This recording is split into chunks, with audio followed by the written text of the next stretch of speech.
कुश भुवनपुर की प्राचीन धरा, कालांतर में सुल्तानपुर नाम पड़ा। राजाओं के छल कपट से ये शहर भी है खूब लड़ा। 1857 की लड़ाई में कर दिए खट्टे दांत फिरंगियों के। खूब बहा है लहू यहाँ पर आजादी के मतवाले अणभंगियों के। मिला विरासत में जो हमें, अब उसका कोई रोल नहीं। कैसे रखूं अपनी बात जिसका कोई मोल नहीं। आइए हम लेकर चलते हैं आप सभी को अपने नेक्स्ट एपिसोड की ओर, जहां हम सुल्तानपुर की ऐतिहासिक घटनाक्रम को बारी बारी से खंगालते हुए वर्तमान संदर्भ में इस जिले के भौगोलिक, राजनीतिक और आर्थिक समृद्धि से जुड़े तथ्यों को जानने का प्रयास करेंगे और साथ ही साथ पर्यटन के दृष्टिकोण से ऐसे रुचिकर स्थलों का दीदार भी करेंगे जो सैलानियों के लिए एक विकल्प प्रस्तुत करें।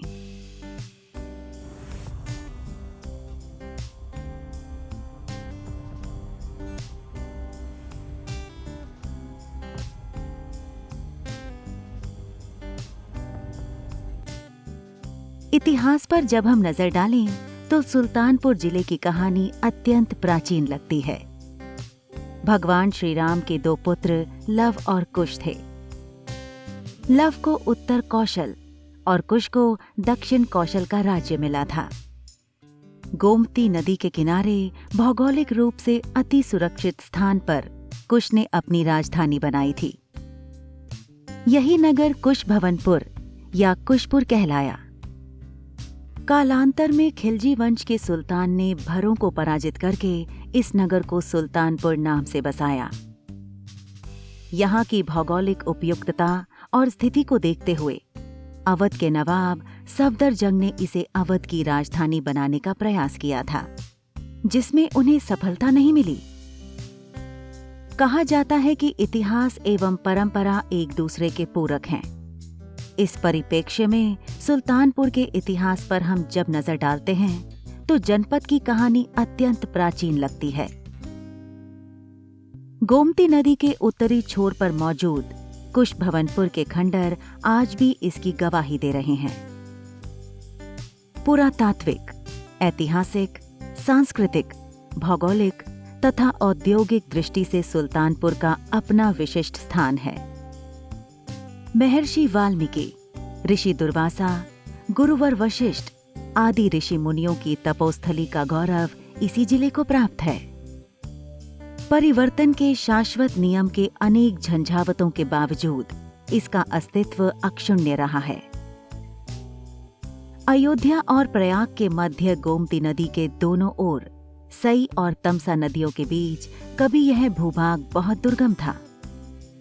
गोमती के किनारे का यह क्षेत्र कुश काश के लिए प्राचीन काल से ही प्रसिद्ध है। कुश काश से बनने वाले बांध की प्रसिद्ध मंडी यहीं पर है। मोहम्मद गोरी के आक्रमण के पूर्व यह राजभरों के आधिपत्य में था, जिनके जनपद में 3 राज्य इसौली, कुलपुर व दादर थे। आज भी उनके किलों के भग्नावशेष विद्यमान हैं, जो तत्कालीन गौरव व समृद्धि की गाथा को प्रदर्शित करते हैं। जनश्रुति के अनुसार कुडवार राज्य के पश्चिम में स्थित आज का गढ़ाग्राम बौद्ध धर्म ग्रंथों में वर्णित 10 गणराज्यों में से एक था। यहाँ के राजा कलाम बंशी क्षत्रिय थे। इसका प्राचीन नाम केशीपुत्र था, जिसका अस्तित्व ईसा की 13वीं शताब्दी तक कायम था। रुस्तम शाह के सबसे छोटे भाई बरार सिंह को विद्रोह के दौरान प्रदान की जाने वाली सेवाओं के बदले बरौसा और अल्देमऊ के परगना में 20 गांव और 3 पट्टियों की संपत्ति मिली। इस संपत्ति को दमोदरा या सुल्तानपुर के नाम से जाना जाता था।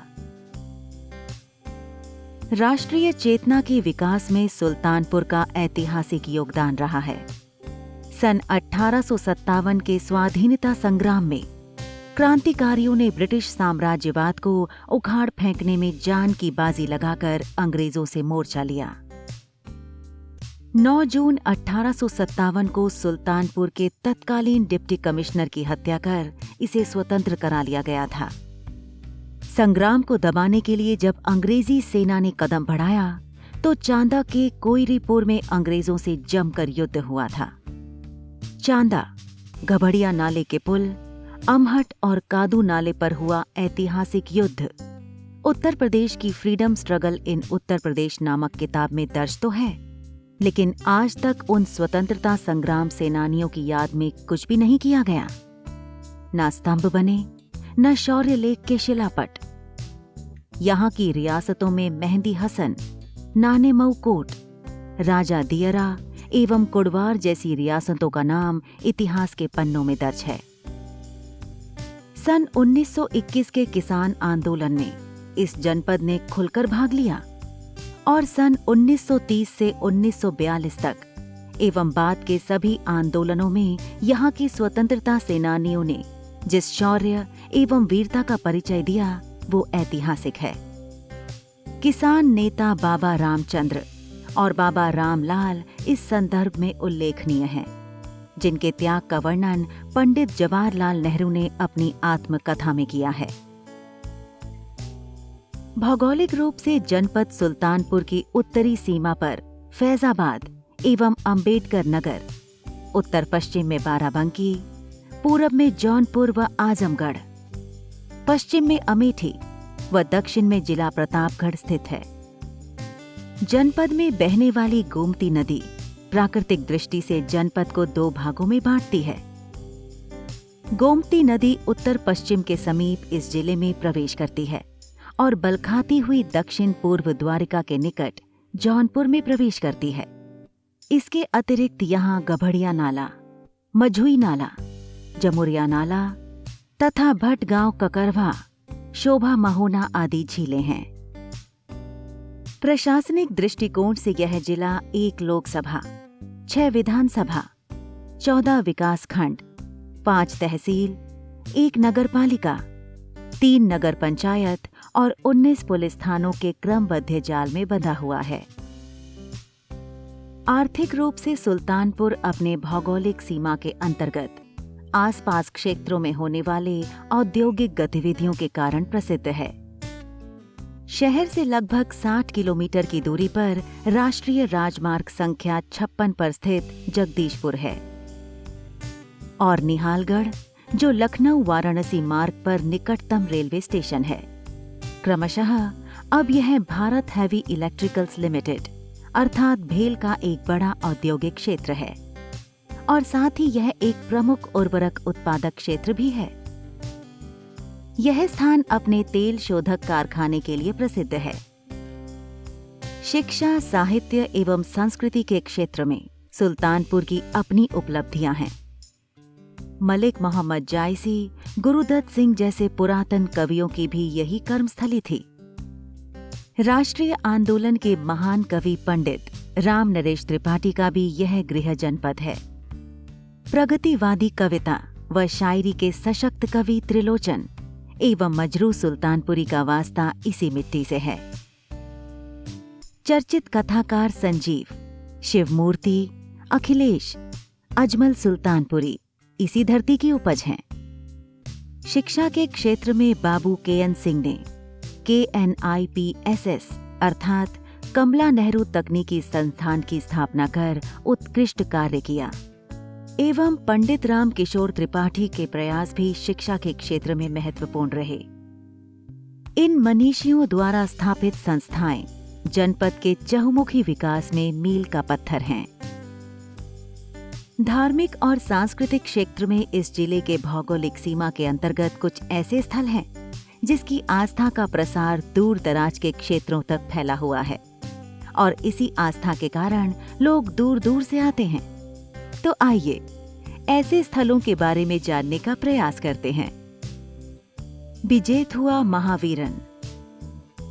जिले की कादीपुर तहसील में बिजेथुआ महावीरन के नाम से प्रसिद्ध एक दर्शनीय स्थल है, जहां हनुमान जी का भव्य मंदिर है व प्रत्येक मंगलवार व श्रावण मास में मेला लगता है।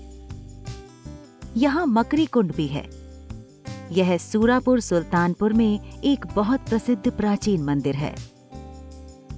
मंगलवार और शनिवार को यहाँ पर बहुत से लोग पूजा अर्चना के लिए आते हैं। रामायण में इस स्थान की अपनी कथा है। इस जगह भगवान हनुमान जब लक्ष्मण के लिए संजीवनी लाने जा रहे थे तो उन्होंने दैत्य कालनेमी को मारा और विश्राम किया था। भगवान हनुमान ने मकर कुंड में स्नान भी किया, जो बिजेथुआ मंदिर के किनारे पर स्थित है।